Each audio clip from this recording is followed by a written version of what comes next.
Olá, boa noite. Eu sou Fernanda Piacentini e esse é o The Exposed Brasil. Hoje temos um tema diferente, difícil, um crime a ser investigado, desculpem, um crime social, um assunto difícil, né, de gerir na sociedade, que gera grandes debates, mas é preciso. Hoje, um ministro acaba de ser demitido por suspeita de abuso sexual e assédio sexual contra mulheres. Eu vou chamar a reportagem. Depois a gente vai falar sobre isso. Voltando, não sei o que aconteceu com o vídeo da reportagem, acabei de assisti-lo, mas enfim, vou tentar aqui mais uma vez, eu vou deixar ver se ele vem ou se ele não vem. Enquanto isso, a gente vai conversando, que é este aqui. Vamos ver, se ele vier, se a reportagem vier. Hoje o ministro Silvio Almeida, dos Direitos Humanos, uma das pastas mais importantes que debate a sociedade, né? As vulnerabilidades sociais, foi acusado, através de uma matéria no Metrópolis, de ter assediado mulheres. E essa matéria teria vindo de uma ONG chamada Me Too, que não é que um movimento social que surgiu nos Estados Unidos para investigar um produtor de cinema de Hollywood. E, enfim, isso foi crescendo, foi crescendo, foi crescendo. Uma pessoa a mais dizia, eu também, já fui assediado, eu também já fui abusado, eu também. Então foi chamado de Me Too e hoje virou uma ONG. Né? No Brasil é a ONG Me Too. Ele está em vários países, não necessariamente com este nome, mas ele originou-se para defender a mulher, defender a causa da mulher contra o abuso, contra o assédio sexual, que a gente não precisa dizer que é uma doença na sociedade, né? É inútil negar. E, infelizmente, esse debate tão importante, assim como tantos outros, se perde na polarização política. As pessoas, imediatamente, quando elas escutam um assunto do tipo, elas já começam a atacar uma a outra politicamente, ideologicamente, sem o menor sentido. E isso, desde que mundo, é uma estratégia política lançada para que o senhor e a senhora fiquem nessa e não cheguem a conclusão nenhuma. Então, quem cai, infelizmente, fica difícil de conseguir ajudar a sociedade a avançar, porque essas pessoas estão mais preocupadas em se digladiarem ali do que em chegar e ver a situação real, como está, da sociedade em vários aspectos. E nisso, o político de direita, de esquerda, do centrão, deita e rola, né? Infelizmente, isso não vai acabar, isso vai continuar por todo o sempre. Não que ideologias políticas não sejam bem-vindas e não sejam legais, são muito legal viver de ideologia, mas não só de ideologia, a gente precisa também alimentar a nossa sensatez e o nosso senso crítico, que é o mais importante, tá? Deixem o fígado para lá, vamos conversar agora como adultos sensatos. Eu gostaria muito de colocar a reportagem aqui, testei ela no começo, mas não sei por que ela não está vindo agora. Não sei por que a reportagem não está vindo agora. Mas tudo bem, vamos lá no talento aqui, vou tentar. Pessoal, muito se debate a causa da mulher, né? É uma das causas mais graves sociais hoje, todos os dias. Eu, pelo menos, que trabalho com notícias, com crimes reais, vejo uma infinidade de abuso, de violência doméstica e de feminicídio. Infelizmente, eu acredito que os senhores também não são cegos. Então, não é uma causa criada, inventada. É real, é estrutural. Ou seja, está na estrutura da nossa criação, né? Está na estrutura do nosso desenvolvimento, seja da mulher quanto do homem. Mas, hoje, com a hiperconectividade e o debate, isso poderia evoluir, né? Esses números deveriam diminuir, mas não é o que acontece. Eles aumentam e aumentam e aumentam cada vez mais. E é incompreensível. Na pandemia também, com as famílias reunidas em casa, a violência contra a mulher aumentou. Então, é muito triste. A violência contra a mulher, o abuso contra a criança, o abuso sexual infantil dentro de casa, são coisas que têm uma mesma origem. Homens, infelizmente. E isso é sobre odiar homens? Os senhores me respondam. Porque nós odiamos homens, os homens cometem abusos sexuais todos os dias contra seus filhos, contra mulheres? Não. É porque existe um problema aí dentro destes homens. porque obviamente não são todos. Existem homens incríveis, maravilhosos, que inclusive dão a cara, né, para defender e para brigar por essa causa, para que isso acabe. Hoje, um homem no mais alto cargo, com a maior responsabilidade e representatividade dos direitos humanos, que são os direitos que garantem a nossa isonomia como cidadão, o direito das minorias. O que são minorias, falando popularmente? Minorias é tudo aquilo que não é homem, branco, heterossexual, de classe média para cima, que são aqueles que dominam o mundo. O homem heterossexual, branco, de classe média para cima. O resto é minoria. Mulheres, gays, índios, crianças, negros, pessoas que não são cristãs também, né? O homem heterossexual, branco, de classe média para cima, cristão. O resto é tudo diferente, então é tudo minoria, somos minorias. E este cidadão, Silvio Almeida, estaria ali para defender os nossos direitos, para que haja uma isonomia, né, de valores, de direitos na sociedade, tá? Para que a gente possa estar inserido e com igualdade de valores. É isso que nós pedimos. Mas o debate se infla, as pessoas se colocam contra as outras e isso se perde. E, infelizmente, o que aconteceu hoje é uma tristeza, é uma derrota para o Brasil. Sem partidos políticos agora, sem defender direita, esquerda ou centro, porque nenhuma merece. Nenhuma merece. Hoje, o presidente Lula demitiu o ministro dos Direitos Humanos porque ele foi acusado, ele está sendo acusado de assediar mulheres. Muitas mulheres. Uma mulher, a mais famosa, que veio à tona o caso, não por vontade própria, é também uma ministra, a ministra Aniele Franco, irmã da vereadora aqui do Rio de Janeiro assassinada, Marielle Franco. Então a gente entende que isso não tem a ver com cargo, com poder, com dinheiro. Isso de fato é triste, é lamentável e estrutural. E o mais triste, eu não sei, tá? Eu não sei por que o presidente Lula, que já sabia disso, há alguns dias já sabia disso, ele não tomou uma decisão. Eu já ia entrar aqui bem chateada, mais chateada do que eu estou, com o presidente Lula.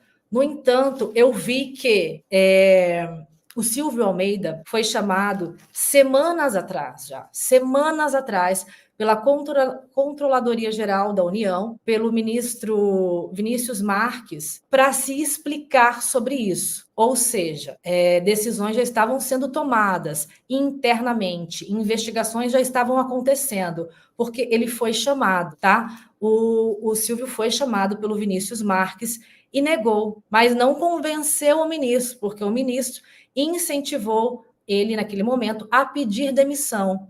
Mas, claro, o homem dominado pelo poder e dinheiro corrompe, e a pessoa passa a fazer qualquer coisa para permanecer ali, não é mesmo? Às vezes a gente vê pessoas milionárias, bilionárias, poderosíssimas, que se candidatam a cargos públicos. Por quê? Por mais vontade e necessidade de poder. Então, o Silvio já sabia, ele já estava sendo investigado internamente, inclusive foi convidado pelo ministro a se demitir, mas recusou. E não só, ele sabia que existia uma investigação contra ele na corregedoria do ministério dele, e ele pediu, então, a cabeça da corregedora, tá? Deixa eu ver aqui. Eu peço desculpa aos senhores, porque eu estou improvisando aqui, uma vez que a reportagem não saiu, tá? Ele pediu uma investigação da corregedora dele, superior a ele, instigando que ela fosse demitida, criando ali uma situação para, digamos assim, não é bem difamá-la, né?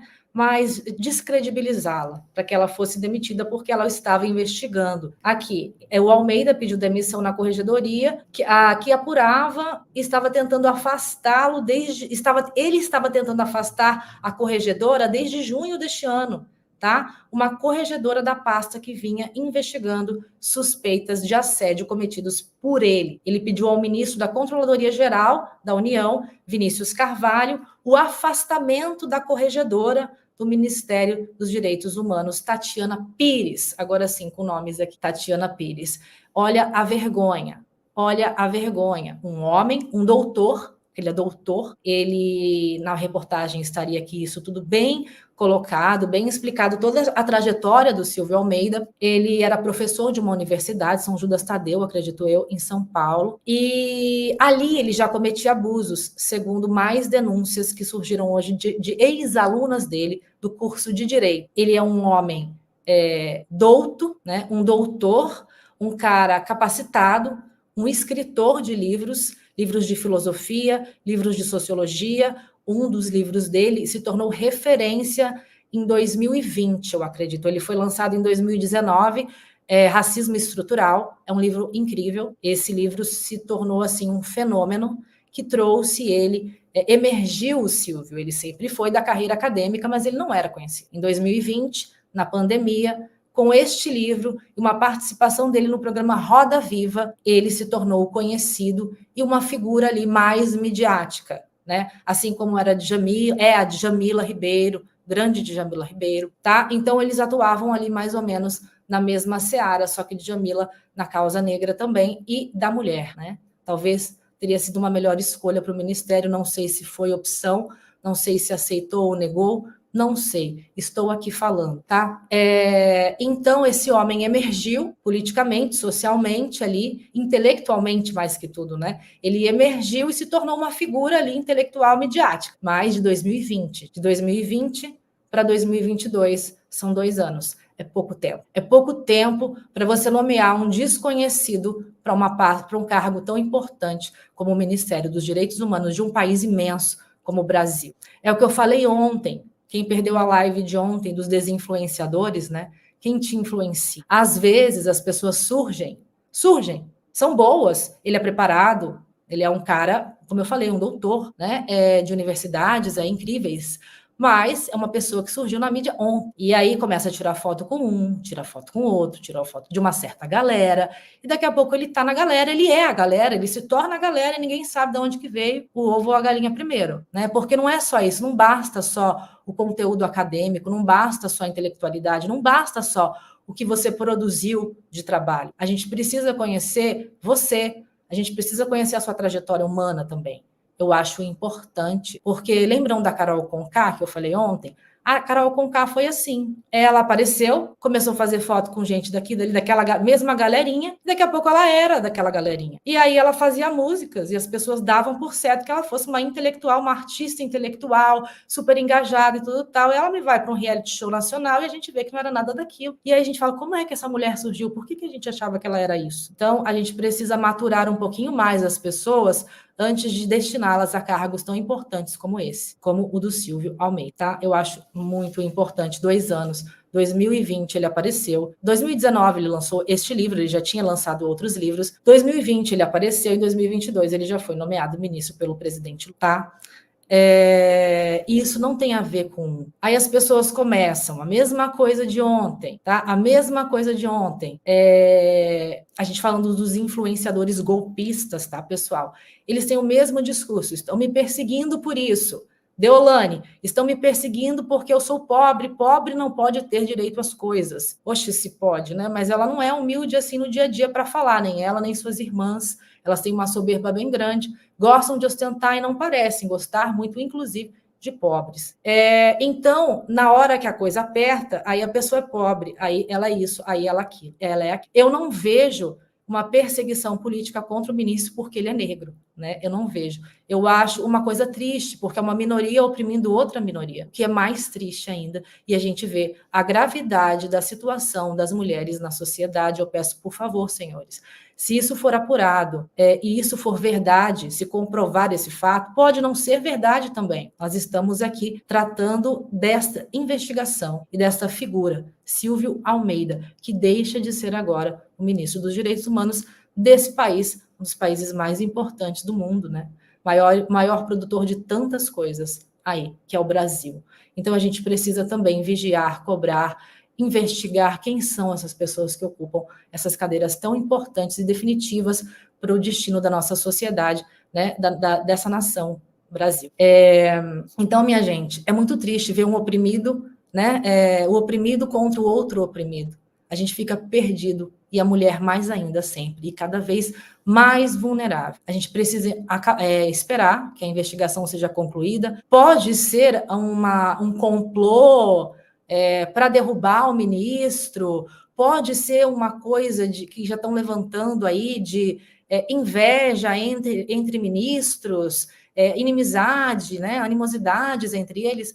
Pode, mas também pode não ser, porque outras pessoas aparecem para fazer essa denúncia. A ministra Aniele Franco em nenhum momento se manifestou, em nenhum momento ela corroborou publicamente com as denúncias, ela não quis aparecer, e a sociedade tem insistido para que ela apareça, insistido para que ela fale, e se ela é uma mulher assediada, ela não precisa vir a público dizer isso, não. Ela não precisa, porque isso é doloroso para a mulher. Além de ser assediada, ter que vir a público falar, eu fui assediada. Ela não precisa disso. Ela é vítima. Além de que a vítima, quase sempre, nesses casos, ela é desmoralizada. Ela é desmoralizada, porque vale tudo pelo poder, pela sua própria imagem, pelo seu futuro, né? Imagina um ex-ministro derrubado por assediar mulheres, um ministro dos Direitos Humanos, que vergonha. Uma vergonha imensa, gente. Vocês não têm noção de que fracasso social a gente está lidando neste momento. É um fracasso social imenso, se for comprovado. Pode ser um caso como Márcio Smelling e Dani Calabresa. Pode ser uma questão ali de ascensão profissional. Ela queria o programa para ela queria a ideia dela, ele queria a ideia dela, enfim, toda aquela questão do caso Smelling. Pode acontecer também, infelizmente, porque isso está dentro do caso Márcio Smelling, tá? Não que um seja inocente e outro culpado, mas essa situação de competição profissional existe ali dentro desse caso, da Dani Calabresa com o Márcio Smelling. Existia isso, tá? Então, minha gente, o que faz perder? O que faz a sociedade perder? Denúncias e muitos casos fake, porque acontece, infelizmente, mulheres, ONGs de mulheres vítimas de violência fake. Existem muitas, e eu conheço também algumas. Eu conheço grupos de mulheres que, assim, são realmente de dar nojo o tanto de mentira que tem ali dentro. Infelizmente, esses casos, né, e tantos outros, como da Jennifer da Malhação, da ex-Paquita Ana Paula e tantos outros, acabam por colocar um caso tão grave numa situação ainda mais deprimente. Então, a gente tem que tomar muito cuidado, né, com esse tipo de situação. Eu não sei se eu vejo a direita aí, eu vejo as pessoas de direita cobrando muito, por que as pessoas não estão se manifestando? Cadê as mulheres? Cadê as feministas? Cadê elas não vão atacar ele? Eu não sei se elas não estão atacando ele porque elas são de esquerda ou de sei lá o quê, ou se por esses casos aqui, elas já estão mais reticentes de sair atacando antes de ter certeza. Então, a gente tem que tomar cuidado. Infelizmente, uma coisa grave que acontece todos os dias, a gente tem que tomar muito cuidado, porque pode sim ser, não ser verdade, mesmo com todas as coisas apontando para isso, né? A gente tem outros casos criminais ali que tudo indicava esse canal de crimes, crimes contra a vida também, crimes hediondos, e a gente tem vários casos que não eram verdadeiros, como o da escola base, um grande engano. Agora eu estou fazendo uma viagem aqui, né, do social para o criminal, né, crimes contra a vida. Mas, enfim, a gente precisa tomar muito cuidado. Mas a melhor decisão foi feita, foi afastar o ministro. De qualquer modo, existia já uma investigação há muito tempo, ele sabia, e o fato dele ter pedido para afastar a corregedora que o estava investigando é muito suspeito, é bem suspeito. Então, não sei se o presidente Lula já estava tendo esse cuidado ou se de fato ele passou o pano para isso. Aí é realmente triste demais se isso aconteceu. Hoje de manhã, antes do presidente Lula se manifestar, a Janja, a primeira-dama, colocou uma foto com a Aniele Franco, onde ela beijava a testa da Aniele, corroborando com a denúncia contra o ministro. Então, não restou ao Lula que vir e assumir, né? E tomar providências, dizendo que abusadores não permaneceriam no seu governo. Eu espero que não tenha nenhuma má fé dele nesse momento, porque senão é uma vergonha mesmo.